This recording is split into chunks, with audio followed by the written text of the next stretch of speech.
Okay, chapter 3, matter and energy. In this picture of a room, everything that we can see in that picture is made of matter.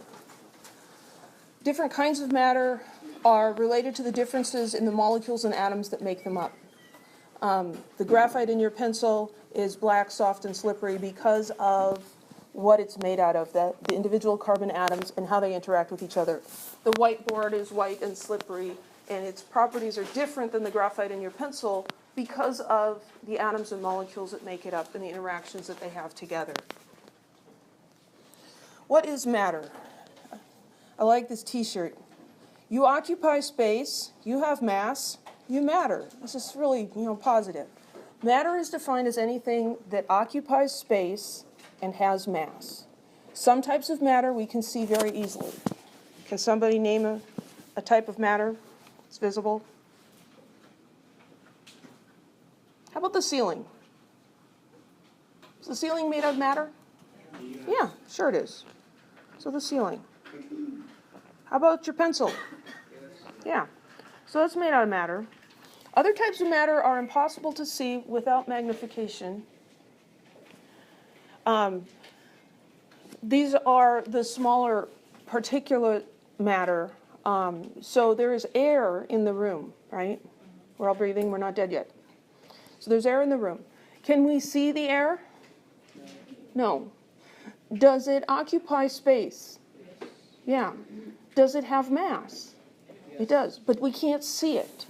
So gases we typically can't see, but air is composed of argon atoms and nitrogen molecules and oxygen molecules.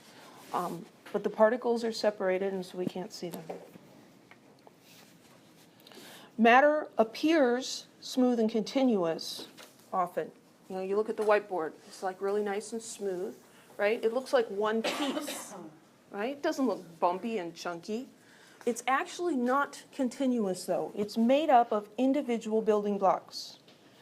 I took my kids to Legoland a couple of years ago, and they have the Taj Mahal made out of Lego bricks. And when you're far away from it, they've got like everything you can imagine made out of Lego bricks. But you're far away from it, and it looks a lot like the real thing, or at least the pictures. I've never seen the real thing. But you get up close, and you see that it's individual blocks. It's bumpy, right? That's the way matter is. We are far away from it on the scale of the size of the particles. On the scale of the size of the Lego bricks, if you're far away, it looks smooth. But when you get up close, if we can zoom in, we see that matter is made up of individual particles called atoms. These are the building blocks of matter. So I relate atoms a lot to Lego blocks. You can stick atoms together to form molecules. And a molecule is just two or more atoms that are joined together in a specific geometric arrangement. You think of hooking the Lego bricks together to make a molecule. All matter is ultimately composed of atoms. Some substances are composed of molecules, but the molecules are composed of atoms. So here is the top of a soda can. If we were able to zoom in to see the individual atoms, we'd see aluminum atoms arranged in a nice orderly pattern. At this level, the can does not look smooth, it's bumpy, right? Like a bunch of marbles laying on the bottom of a box. For aluminum, the atoms exist as individual atoms just next to each other. For other substances like rubbing alcohol,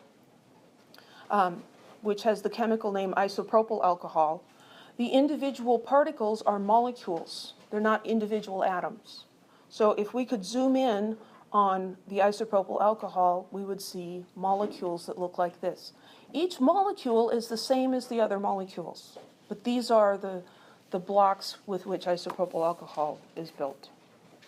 Individual building blocks of atoms just stuck together in units. Scanning tunneling microscope can create an image of individual atoms. It does this by taking a very, very fine tip. The tip of this probe is of atomic dimensions, so it's only a few atoms wide at the bottom.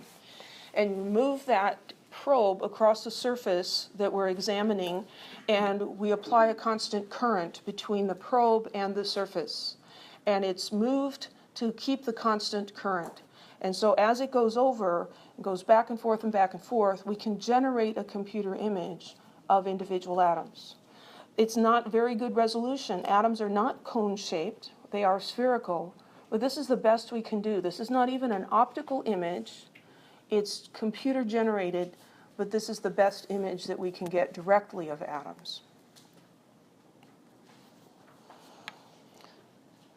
We can use STM, scanning tunneling microscopy, to look at other things other than just individual atoms. This is an image of a DNA molecule, and we see it in the yellow. So you probably know that DNA has a double helix structure, and so we can actually see the double helix. What did I do wrong? Oh, there it is. In the image. That's kind of cool. A picture of DNA. It's composed of atoms stuck together.